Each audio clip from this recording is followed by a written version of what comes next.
En 1595, un monje benedictino escribió un listado de los 112 papas que gobernarían la Iglesia Católica, cada uno asociado a un pequeño lema.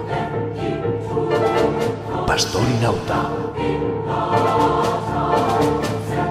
Flos Florum, De Dignitae, De Labores Solis, Gloria Olivae. Según esta lista, el Papa Francisco sería el último Papa. Pues mira, esto nació de la fascinación por la profecía de San Malaquías. Esta es una profecía única, porque es la única que provee una línea de tiempo a lo largo de la cual se van cumpliendo de manera continua ciertas pautas que da la profecía. Es una profecía de cumplimiento continuo, no se limita a decir va a pasar esto y hay que esperar a ver si pasa o no, sino que a lo largo de tiempo, a lo largo de 420 años, ha ido dando diversas pautas, diversos lemas aplicados a cada uno de los papas futuros que iban a ocurrir, y esas pautas se han ido cumpliendo. Esos lemas se ajustan muy bien a la figura de cada uno de los papas futuros. Para el autor de la profecía, pues se publicó en 1595. Pues sí, empecé a escribir algunos textos cuando era todavía Papa Benedicto XVI.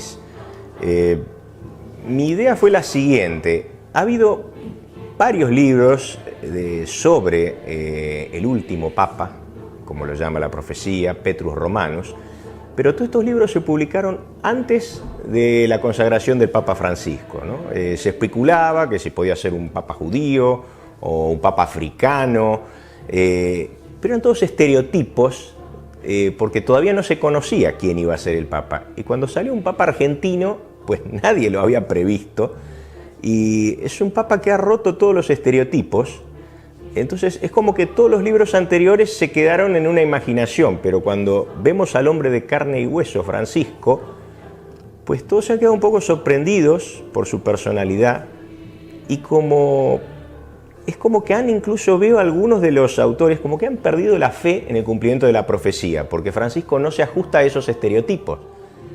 Entonces yo me dije, a ver, ya tenemos a Petrus Romanus, al último Papa de la profecía, lo tenemos aquí, de carne y hueso, en cuerpo y alma. Yo entonces planeé un enfoque diferente. Dije, voy a enfocar mi libro sobre él, no sobre una imaginación, algo abstracto, sobre el primer año del pontificado de Francisco, y voy a hacer algo distinto. Voy a tratar de testear la profecía, de alguna manera, mediante otro método de adivinación, que son los presagios, que es algo que hoy día se conoce poco. Se habla de los presagios, pero no hay investigaciones sobre eso, y yo, bueno, he reflexionado mucho sobre eso, he experimentado incluso en mi propia vida los presagios. Entonces me di cuenta que es algo que se da. Me dije, si la profecía se va a cumplir, el Papa tiene que tener presagios acordes con la profecía. Si los presagios son buenos, yo creo que no se cumple la profecía. Si los presagios son malos y concordantes con la profecía, tenemos entonces como dos vías que se unen y apuntan hacia lo mismo, hacia el cumplimiento de la profecía, ¿no? Realmente ha habido presagios muy notables con Francisco. El primero fue un presagio muy bueno, fue cuando él fue electo Papa, el día 13 de marzo de 2013, cuando él fue consagrado Papa. Ese día en Buenos Aires hay un juego de lotería que se llama Quiniela, el cual es muy popular. Pues bien, el premio nacional de la quiniela de ese día correspondió a las cifras del carnet de socio del Papa Francisco del Club Atlético San Lorenzo de Almagro. Todos conocemos a Bergoglio y lo veíamos a veces como un hombre un poco agobiado por los problemas, ¿no? Cuando fue consagrado Papa, se vio como una transformación, como una metamorfosis en Francisco.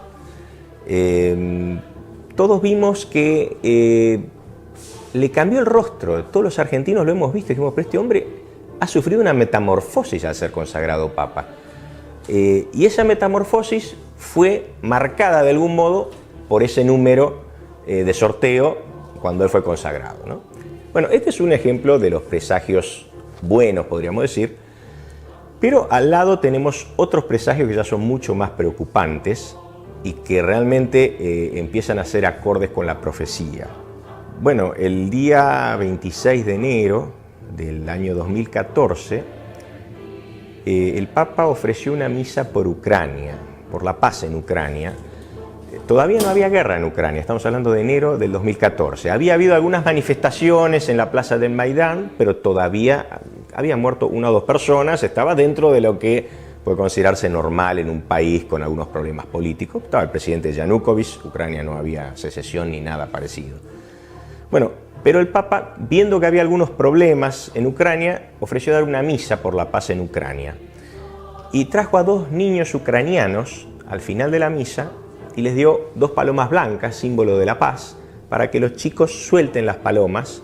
Y así, una vez terminada la misa, los niños ucranianos soltaron las palomas de la paz, que salieron volando, como un símbolo de los votos por la paz en ese país. Entonces ocurrió algo insólito, realmente insólito.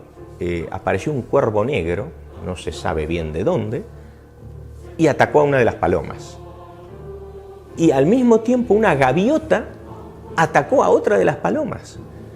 El cuervo persiguió, picoteó repetidamente a la paloma, que quedó moribunda. Fue una cosa que la gente que estaba en la plaza se quedó bastante consternada con lo que ocurrió.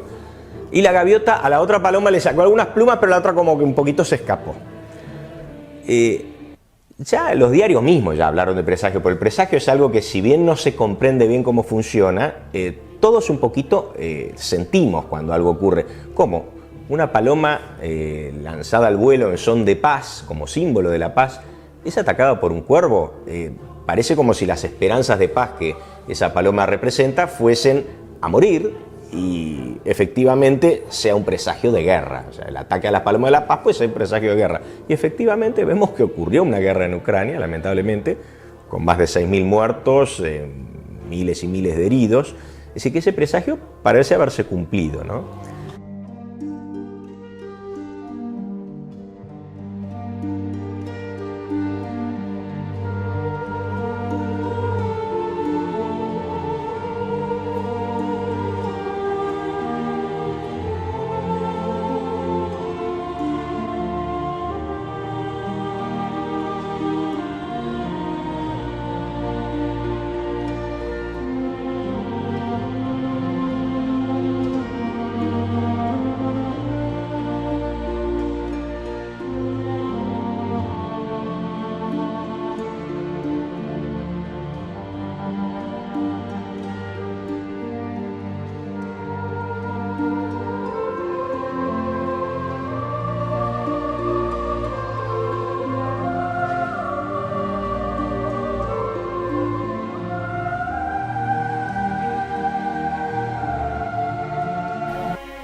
Entre otras cosas, denunciamos el altar vestido de negro, donde Francisco celebró la misa el 13 de mayo, y a su lado 6 velones negros que a muchos católicos nos sorprendieron, pues el color litúrgico para este especial día de alegría tuvo que ser blanco, en honor a la Santísima Virgen y de los 2 niños canonizados, pero fue reemplazado por el negro, color en desuso que solamente se empleaba para las misas de difuntos y para el Viernes Santo.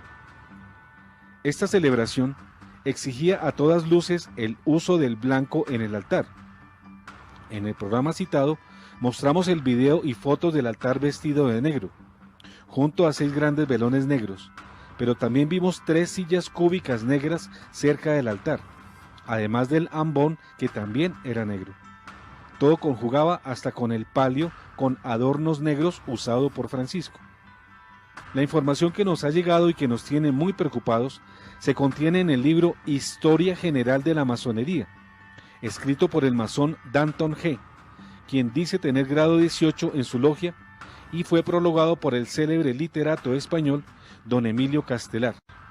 Este estudio de Danton G. demuestra que las 6 velas negras hacen parte del rito satánico masón, donde se comete el sacrilegio de ultrajar la Eucaristía. Y extrañamente, estos mismos 6 velones negros rodearon el altar negro donde se realizó la misa mariana en Fátima. ¿Coincidencia? Aparentemente lo es. Si nos atuviéramos a las explicaciones oficiales que todavía no se han dado y posiblemente no se darán, del por qué se alteró el orden litúrgico en el uso del color, al cambiar el blanco y reemplazarlo por el negro en esta celebración. El cubo negro, presente también en la misa celebrada por Francisco, es un importante símbolo masón. Si ustedes observan bien, las 3 sillas de la presidencia, con forma de cubo y de color negro, estaban ubicadas detrás del altar de esa celebración católica. Fueron varios los gestos extraños del Papa Francisco en esta ocasión. Fueron muchos los signos y símbolos ajenos usados por él en Fátima: altar cúbico negro, 6 velas negras, 3 cubos negros cerca al altar, el ambón oscuro y el palio con dibujos negros. Símbolos y signos también usados por la masonería, pero empleados en una celebración mariana mayor, donde todo debió ser blanco y debería brillar por su claridad y transparencia. El balance de víctimas del incendio que asola desde este sábado el centro de Portugal asciende a 62 muertos, según los últimos datos oficiales facilitados por las autoridades, que expresaron su preocupación ante el regreso de fuertes vientos a la zona. Además de las víctimas mortales, el incendio también ha provocado 57 heridos, 6 de ellos de gravedad. El secretario de Estado de Administración Interna, João Gomes, destacó que el viento puede dificultar aún más las tareas de control y extinción del fuego, que continúa con varios frentes activos en lo que ya califican como la mayor tragedia de estas características que se ha vivido en el país en los últimos años. Gómez subrayó que las autoridades están preocupadas por los vientos cruzados que empiezan a soplar en la zona, ya que eso conlleva que se entre en un escenario exactamente igual al que provocó este sábado la rápida propagación del fuego. Sobre la causa del incendio, aún incierta, la Policía Judicial estudia la posibilidad de que el impacto de un rayo en un árbol seco sea el desencadenante de la catástrofe. En las tareas de extinción participan varios medios aéreos portugueses y 2 aviones españoles que no consiguieron actuar en varias zonas porque, según indicó el secretario de Estado, la nube de humo era tan fuerte que los helicópteros no consiguieron bajar hasta una zona en la que tuvieran visibilidad del incendio. Hola amigos, bienvenidos. Soy Pipo Biglione y esto es Radio Shanghai. Hoy, el Sínodo de la Amazonia de la Iglesia Católica de Roma no es solo un encuentro religioso, sino toda una declaración de paganismo, de apoyo a la agenda globalista y a la institución de un gobierno mundial.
Entre días de fuego incesante arrasa la selva amazónica. El humo de los incendios en Brasil provocó un accidente de tráfico en el que murieron al menos 6 personas y una quedó herida.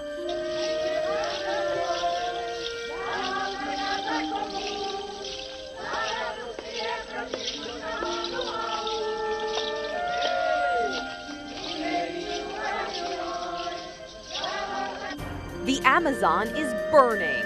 A record number of fires, over 72,000, have been detected in the world's...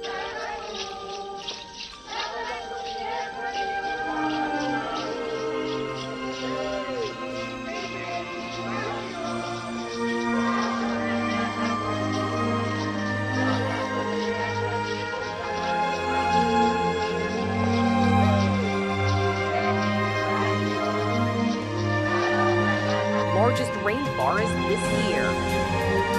Brazil's National Institute for Space Research reports that's an 83% increase from last year. Environmental groups